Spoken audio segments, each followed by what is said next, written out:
ونفس اور نفس کی، وما اور اس کی، سواہا جس نے درست کیا اسے، ونفس وما سواہا اور قسم ہے نفس انسانی کی اور جس نے اس کو ٹھیک ٹھاک کیا.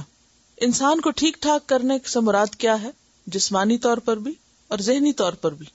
یعنی ایک طرف انسان کی شکل و صورت اچھی بنائی اور پھر اس کے بعد اس کے اندر طرح طرح کی طاقتیں رکھی. تو جسمانی تصفیہ انسان کا ماں کے پیٹ میں ہی ہو جاتا ہے، لیکن اس کے بعد جب وہ دنیا میں آتا ہے تو اس کی دیگر طاقتیں بڑھتی رہتی ہیں. یعنی اس کی ذہنی قوت جتنا جتنا وہ اس کو استعمال کرتا ہے، اسی طرح اس کی نظر اور باقی جو قوتیں ہیں حسی طور پر بھی اور مانوی طور پر بھی. ایک بچہ ایک چیز کو مختلف نگاہ سے دیکھتا ہے، جب وہ میچور ہوتا ہے تو نگاہ بدل جاتی. تو یہ چیزیں مسلسل نشو نما پاتی رہتی. فَأَلْهَمَهَا پس اس نے الہام کی اسے، فجورها بدی اس کی، وتقواها اور تقوی اس کا. فَأَلْهَمَهَا فُجُورَهَا وَتَقْوَاهَا پھر اس نے الہام کیا اس کو اس کی بدی کو اور اس کے تقوی کو. الہمہ کا لفظ جو ہے لام ہے میم سے ہے، لہمہ ہا نہیں ہے، یہ ہا ہے. اور لہمہ کا مطلب ہوتا ہے نگلنا، اور الہام کا معنی ہوتا ہے دل میں خیال ڈالنا. ایک ہوتا ہے الہام اور ایک ہوتا ہے وسوسہ. الہام فرشتے کی طرف سے ہوتا ہے اور وسوسہ شیطان کی طرف سے ہوتا ہے، اور وحی پیغمبروں کے لیے ہوتی ہے. فَأَلْهَمَهَا فُجُورَهَا وَتَقْوَاهَا تو اللہ نے انسان کے نفس میں یعنی دل میں ڈال دیا. الہمہا کی ضمیر کدھر جا رہی ہے؟ نفس کی طرف. کیا؟ فجورہا اس کی بدی کو. تو اس کا کیا مطلب ہے کہ بدی کرتے وقت انسان کو پتا چلتا ہے، انسان کا نفس یا نفس لوامہ جو ہے اس کا ضمیر اس کو بتاتا ہے کہ یہ غلط ہے. تو یہ خیال کون ڈالتا ہے کہ انسان اپنے فجور کو پہچانے؟ اللہ ہی دل میں ڈالتا ہے. وتقواہا اور اس کا تقوی پرہیزگاری، یعنی اللہ نے انسان کے اندر دونوں طرح کی چیزوں کی پہچان رکھی ہے. قد یقیناً افلح وہ فلاح پا گیا، من جس نے، زکاہا پاک کیا اسے. قد افلح تحقیق فلاح پا گیا، من زکاہا جس نے اس کو پاک کیا. کس کو؟ نفس کو. یعنی جس نے اپنے نفس کا تزکیہ کیا وہی کامیاب ہو گیا. پیچھے بھی ہم پڑھ چکے ہیں یہی بات. کہاں؟ سورۃ الاعلی میں. قد افلح من تزکا وذکر اسم ربہ فصلی. تو کامیابی کے لیے کیا ضروری ہے؟ تزکیہ نفس، دل کو پاک کرنا، اندر کی آلائشیں نکالنا. کیونکہ ہم باہر جو بولتے ہیں جو کرتے ہیں وہ دراصل کس کی عکاسی ہوتی ہے؟ ہمارے اندر کی، ہمارے دل کی. وقد اور یقیناً خوابا وہ ناکام ہوا، من جس نے، دساہا دبا دیا اسے. وقد خواب من دساہا اور تحقیق ناکام ہوا جس نے اس کو دبا دیا. دسا یا دسو کا معنی ہوتا ہے خاک میں ملانا، دفن کرنا، گاڑ دینا. اور جب کوئی چیز خاک میں ملا دی جاتی ہے تو کیسی ہوتی؟ گندی ہو جاتی. تو کیا معنی ہے پھر اس کا؟ جس نے اس کو گندا کر دیا، آلائشوں سے ملوث کر دیا اور یعنی خراب کر دیا، کرپٹ کر دیا، جیسے کرپٹڈ فائلز ہوتی ہیں نا. تو اسی طرح انسان کا ضمیر اور انسان کا نفس بھی کرپٹ ہو جاتا ہے. جب وہ کرپٹ ہو جاتا ہے تو پھر وہ بیکار ہو جاتا ہے، پھر انسان کے لیے نقصان ہی نقصان ہے، اس کی ساری صلاحیتیں ماری جاتی ہیں. تو ان آیات سے پتہ یہ چلتا ہے کہ اللہ تعالیٰ نے انسان کی ہدایت کے لیے مختلف طرح کے انتظام کیے ہیں. سب سے پہلے کائنات کی نشانیاں، اس لیے اللہ نے سورج اور چاند، دن اور رات کی مثالیں ہمارے سامنے رکھی. پھر آسمان اور زمین کو ہمیں دکھایا کہ ان کی طرف غور کرو، یہ خود سے خود نہیں بنی، یہ کسی بنانے والے کے بنانے سے ہی وجود میں آئی ہیں. ان کو دیکھ کر خالق کو پہچانو. دوسری چیز، انسان کے اندر نیکی اور بدی کا احساس رکھا ہے، انسان کے اندر الارم رکھ دیا ہے. اور اگر انسان غلط کام کرنے لگے تو اس کا ضمیر اندر سے اس کو جھنجھوڑتا ہے، وہ اندر سے کچوکے لگاتا ہے، وہ اس کو بتاتا ہے. الا یہ کہ انسان اس کو تھپک تھپک کے سلا دے اور اس کو دبا دے اور اس کو خاک میں ملا دے. اور اس کو کرپٹ کر دے. جب کرپٹ ہو جاتا تو پھر اس کے اندر احساس نہیں رہتا. ورنہ ایک عام صحت مند انسان کے اندر اس کا دل، اس کا ضمیر اس کو بتاتا ہے کہ اس نے کوئی بات کیسے کی، کوئی کام کس طرح کیا. وہ کہتے ہیں بل الانسان علی نفسہ بصیرہ.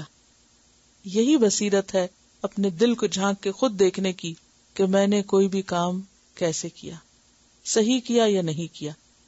بعض اوقات انسان اپنی تسلی کے لیے دوسروں کی حمایت چاہتا ہے، لیکن انسان کا اپنا ضمیر اس کو سب سے پہلے بتاتا ہے. مثلا بعض اوقات ہم کو غلط کام کرتے ہیں، پھر کسی کے سامنے وہ مسئلہ پوچھتے ہیں، اچھا میں نے یہ فلاں کام کیا، لیکن مثلا کسی نے اپنے ماں باپ کے ساتھ برا کیا، کسی نے چوری کی یا جھوٹ بولا، تو پھر انسان فوراً کیا کرتا ہے، اس کی جسٹیفیکیشن تلاش کرنے لگتا ہے. پھر وہ کسی اور سے پوچھتا ہے، کیونکہ ضمیر چین نہیں لینے دیتا، پھر کسی اور کو بتاتا ہے، کسی اور سے پوچھتا ہے اور کنفیس کرتا ہے تاکہ اس کا بوجھ اس سے ہٹے. اور جتنی بھی انسان جسٹیفیکیشن دے، جو کچھ بھی کرے، لیکن اللہ تعالیٰ نے اس کے اندر ایک ایسی چیز رکھی ہے، ایک ایسی قوت رکھ دی ہے کہ جو اس کو بتاتی رہتی ہے کہ تم نے جو کیا ہے وہ ٹھیک ہے یا نہیں. تو یہ ہدایت کا ایک بہت بڑا ذریعہ ہے اور یہ اللہ کا بہت بڑا احسان ہے ہم پر. تیسری چیز جو اللہ نے انسان کی ہدایت کے لیے رکھی ہے وہ پیغمبر ہیں. پیغمبروں کے ذریعے انسان کے لیے ہدایت کا راستہ بالکل واضح کر دیا ہے. اب اگر ان تین چیزوں کے ہوتے ہوئے کوئی بھٹکے اور سیدھی راہ اختیار نہ کرے تو وہ خود مجرم ہے، خود جواب دہ ہے. تو کامیابی کس میں ہے؟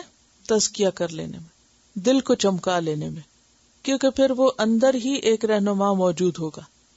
اسی کے بارے میں کہا گیا نا، استفت قلبک ولو افتوکا، اپنے دل سے فتویٰ مانگو خواہ لوگ تمہیں فتویٰ دے بھی دیں. لوگ اگر تمہاری غلطی کو صحیح ثابت بھی کر دیں کہ نہیں بالکل تم نے ٹھیک کیا، تو بھی کیا کرو، اپنے دل کی آواز سنو، ضمیر کی آواز سنو، کیونکہ وہ تمہیں زیادہ بہتر طور پر بتائے گی کہ تم نے ٹھیک کیا یا نہیں کیا. اور پھر انسان ہمیشہ اپنے آپ کو رعایت دیتا ہے یا نہیں، اور پھر اپنی غلطی کو بھی صحیح بتاتا ہے. تو اللہ تعالیٰ قرآن پاک میں کیا فرماتے؟ فلا تزکوا انفسکم بل اللہ یزکی من یشاء. اپنے آپ کو پاک مت کہو، اللہ ہی جس کو چاہتا ہے پاک کرتا ہے. اپنے آپ کو نیک مت ثابت کرو.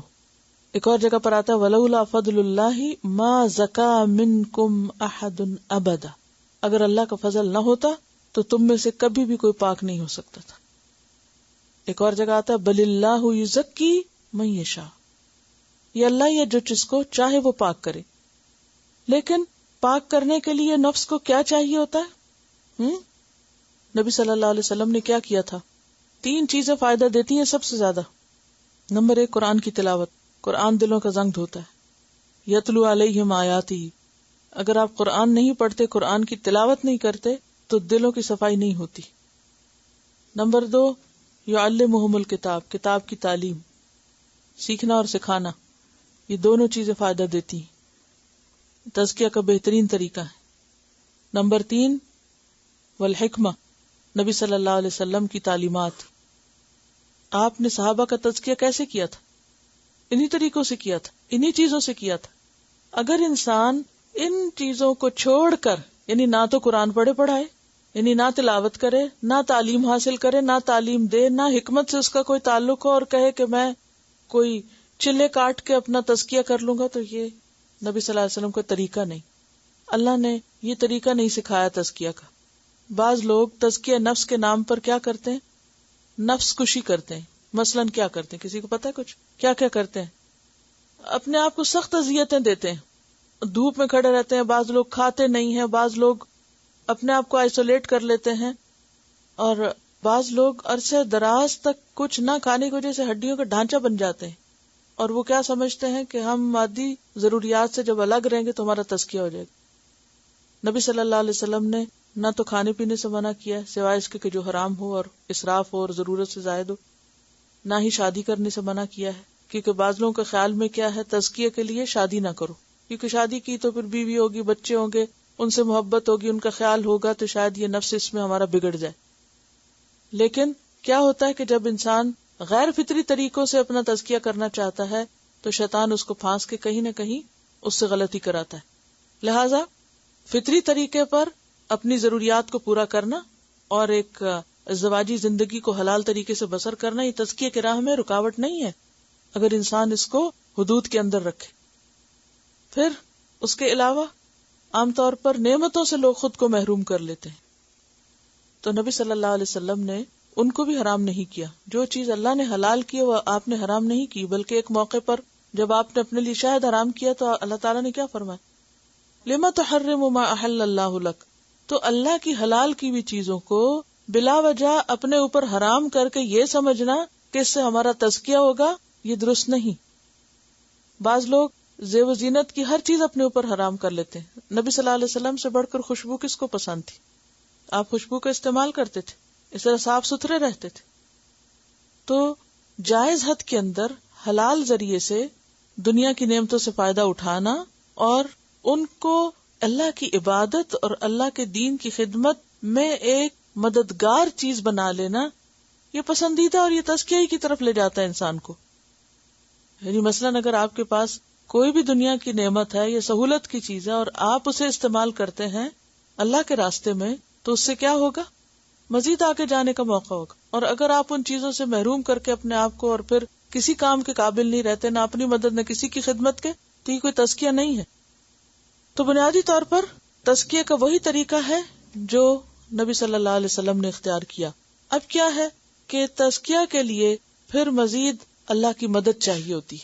نبی صلی اللہ علیہ وسلم دعا کیا کرتے تھے اپنے لیے، اللہم انی اعوذ بک من قلب لا یخشع ومن نفس لا تشبع ومن دعوت لا یستجاب لها اللہم آت نفسی تقواها وزکها انت خیر من زکاها انت ولیها ومولاها. تو یہ دعا جو ہے یعنی اللہ سے تقوی مانگنا اور اللہ سے تزکیے کی درخواست کرنا، یہ بھی مددگار چیز ہے. تو گویا علم کے بعد، تلاوت کتاب اور تعلیم کتاب و حکمت کے بعد اللہ سے دعا اور پھر صدقہ خیرات اور مختلف لوگوں کی مدد مختلف طریقے سے، یہ ساری چیزیں انسان کے دل کو حرص سے، حسد سے، بغض سے پاک کرتی ہیں. جب آپ قرآن پڑھنے لگتے ہیں تو قرآن آپ کو خود بخود ایک راستہ بتانے لگتا ہے. اور ہم نے شروع میں ایک اپنا ٹارگٹ مقرر کیا تھا کہ ہمارے اس پڑھنے کا مقصد کیا ہے؟ ربانی بننا.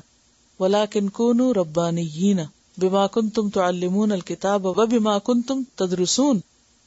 تو بات یہ ہے کہ ہم سب اپنے آپ کو ہر روز جانچیں کہ کیا ہم اپنے اس ٹارگٹ کو پورا کر پائے یا نہیں. ربانی، رب والے، یعنی ہر چیز سے بڑھ کر اللہ کی محبت اور اللہ کے قرب کی تمنا اور اللہ کے بتائے ہوئے طریقوں پہ چلنے کا شوق اور اللہ کے دین کی خدمت کا جذبہ. اگر یہ چیز پیدا ہو گئی تو ٹھیک، ورنہ کیا ہے؟ مثل الذین حملوا التوراۃ ثم لم يحملوها كمثل الحمار يحمل اسفارا. اور وہ حدیث بھی یاد رکھیں کہ آپ نے کہا کہ میں اپنی امت کے لیے برے علماء کو دجال سے بھی زیادہ نقصان دہ سمجھتا ہوں. یعنی دجال بھی اتنا دین کو نقصان نہیں دے گا جتنا نقصان علماء سو دیں گے. ایسے علم والے جو عمل نہ کریں اور بری مثالیں قائم کریں، اس کا نتیجہ کیا ہوگا؟ کہ لوگ دین سے بھاگ جائیں گے، دین سے نفرت کرنے لگیں گے. تو ہم سب کو اس بات سے ڈرنا چاہیے، کیونکہ اب ہماری پہچان کیا ہے کہ ہم قرآن پڑھے ہوئے لوگ ہیں. کہیں ایسا نہ ہو کہ ہمارے کسی رویے سے، کسی طرز عمل سے، کسی معاملے سے لوگ قرآن کے قریب آنے کی بجائے اور قرآن سے دور چلے جائیں. وَقَدْ خَابَ مَنْ دَسَّاهَا. کذبت، جھٹلایا، سمود نے، بتغواها، بوجہ اپنی سرکشی کے. کذبت سمود بتغواها. اب سمود کی مثال دے کے بات سمجھائی گئی، تاریخ سے مثال. سمود نے جھٹلا دیا بوجہ اپنی سرکشی کے. تغوا، تغا یتغا بھی ہوتا ہے اور تغا یتغو بھی ہوتا ہے. سرکشی یعنی اپنی ضد، ہٹ دھرمی کی وجہ سے پیغمبر کی مخالفت کی انہوں نے، اور سرکشی کی وجہ سے پیغمبر کی بات نہیں مانی. اذ، جب، انبعث، اٹھا، اشقاہا، سب سے بڑا بدبخت اس کا. اذ انبعث اشقاہا، جب اٹھ کھڑا ہوا ان کا سب سے بدبخت آدمی. اشقا شقی سے، فمنہم شقی و سعید. تو اشقا کون ہے؟ جو ان میں سب سے زیادہ بدبخت تھا، قدار بن سالف. وہ اٹھ کھڑا ہوا کس کام کے لیے؟ اونٹنی کو کاٹنے کے لیے. فقال تو کہا لہم انہیں رسول اللہ اللہ کے رسول نے ناقتا اونٹنی ہے اللہ اللہ کی وسقیاہا اور پانی پلانا ہے اسے. فقال لہم رسول اللہ تو کہا ان سے اللہ کے رسول نے. کون سے رسول تھے یہ؟ صالح علیہ السلام. ناقۃ اللہ یہ اللہ کی اونٹنی ہے. وسقیاہا اور اس کا پلانا. سقیا سقا یسقی سے یعنی اس کو پانی پلانا اور اس کا پانی پینا جو ہے یہ اللہ ہی کی طرف سے ہے تمہارے لیے ایک آزمائش. کیونکہ صرف اونٹنی نہیں آئی بلکہ وہ ایک آزمائش بن کے آئی. انہوں نے مطالبہ کیا تھا نا اپنے پیغمبر سے کہ ہمیں کوئی نشانی دکھائیں تو پھر ہم مانیں گے. اس چٹان کے اندر سے اونٹنی نکلے اور وہ نکل آئی اور نکلی جو تو اس نے ان کے کنویں کا پانی پی لیا اور اتنا پیا کہ ان کے لیے نہیں بچا. اب ایک دن وہ پیتی اور ایک دن ان کے باقی جانور پیتے تو ان کی زندگی دوبر ہو گئی. انہوں نے کہا کہ انہیں اس سے جان چھڑائی جائے. پیغمبر نے منع بھی کیا کہ دیکھو اگر تم نے اس کو ہاتھ لگایا تو مشکل ہوگی, لیکن وہ نہ مانے اور بفر کے اٹھے اور سرکش ہوا ان میں سے ایک سب سے بدبخت انسان. اور اس نے اٹھ کے کہا کہ میرا کوئی کچھ نہیں بگاڑ سکتا. جیسے پچھلی صورت میں نا, کیا وہ سمجھتا ہے کہ کوئی اس پہ قدرت نہیں رکھتا, کوئی اس پہ قابو نہیں پا سکتا. تو وہ اٹھا فکذبوہ تو انہوں نے اس کو جھٹلا دیا. یعنی وہ تو ان کا نمائندہ تھا اور ساری قوم اس کے پیچھے. ہونا تو یہ چاہیے نا کہ اگر ایک غلط کرے تو باقی اس کو روکیں, کیونکہ اگر اس کو روکیں گے نہیں تو جو سائلنٹ میجورٹی ہے وہ بھی اسی کے ساتھ شامل ہو جائے گی. فکذبوہ تو انہوں نے جھٹلایا اسے. فعقروہا پھر کونچے کاٹ دی اس کی. فدمدما تو ہلاکت ڈالی علیہم ان پر. ربہم ان کے رب نے. بذنبہم بوجہ ان کے گناہوں کے. فسواہا پھر اس نے برابر کر دیا اسے. فکذبوہ تو ان سب نے اس کو جھٹلا دیا. کس کو؟ اپنے پیغمبر کو اور اس کی بات کو. فعقروہا تو انہوں نے اس کو کاٹ دیا, اس کی کونچے کاٹ دی. اونٹ کی ٹانگ کاٹنے کے لیے آتا ہے اور گھٹنے سے کاٹنا, بالکل پاؤں کے پاس سے نہیں, گھٹنے سے. آپ کو میں نے بتایا تھا نا کہ اونٹ کے 2 گھٹنے ہوتے ہیں, تو جو نیچے والا گھٹنا ہے. اور اس کی آج کل تصویریں بھی ہیں انٹرنیٹ پر. ایک بہت پرانے جو فاسلز ہیں اس میں سے ایک اونٹنی کا پاؤں نکلا ہے کٹا ہوا جو ادھر گھٹنے تک ہے, اور اس کے بارے میں کہتے ہیں کہ یہ بہت پرانے زمانے کی کوئی ہے جبکہ اونٹوں کے سائز بہت بڑے ہوتے تھے, اور یہ اونٹنی کسی کنویں سے پانی پیتی تھی. کچھ اس طرح کا بھی اس میں ذکر آتا ہے. BBC کی نیوز پر میں نے یہ دیکھا تھا. تو بہت ہی چوڑا سا پاؤں ہے یعنی عام اونٹوں کے مقابلے میں. بہرحال ایک بڑی ہیوج قسم کی اونٹنی تھی اور انہوں نے اس کو کاٹا. اب سب نے نہیں کاٹا تھا, کاٹا ایک نے تھا, لیکن باقیوں نے اس کی تائید کی تھی. تو ان سب کو اللہ نے بیچ میں شامل کر دیا, کیونکہ سب کے ضمیر مردہ ہو چکے تھے, اس لیے سب کی شامت آئی. یعنی اگرچہ کونچی ایک نے کاٹی تھی, وہ اکڑ کے نکلا تھا باہر. ازم باسا یعنی اٹھ کھڑا ہوا. ایک ہوتا ہے باسا اور ایک ہے ان باسا, اس میں اور شدت ہے. یعنی اکڑ سے ہوئے اٹھ کھڑا ہوا. اور اس نے کہا, یعنی وہ بہادری کی ایک مثال بنا نا کہ میں بہت بہادر ہوں, آؤ میں بتاتا ہوں کہ کیسے کرتے ہیں. تم تو ڈر رہے ہو, آؤ میں کر کے بتاتا ہوں. اور جو ہی وہ کیا اور باقی سارے جو خاموش اس کے ساتھ تھے سبھی گئے اس کے ساتھ. فکذبوہ فعقروہا فدمدم علیہم ربہم بذنبہم. فدمدم ملیا میٹ کر دیا ان کو, پوری طرح تباہ کر دیا. جسے کہتے ہیں نا رولر پھیر دیا, زمین سے چپکا دیا.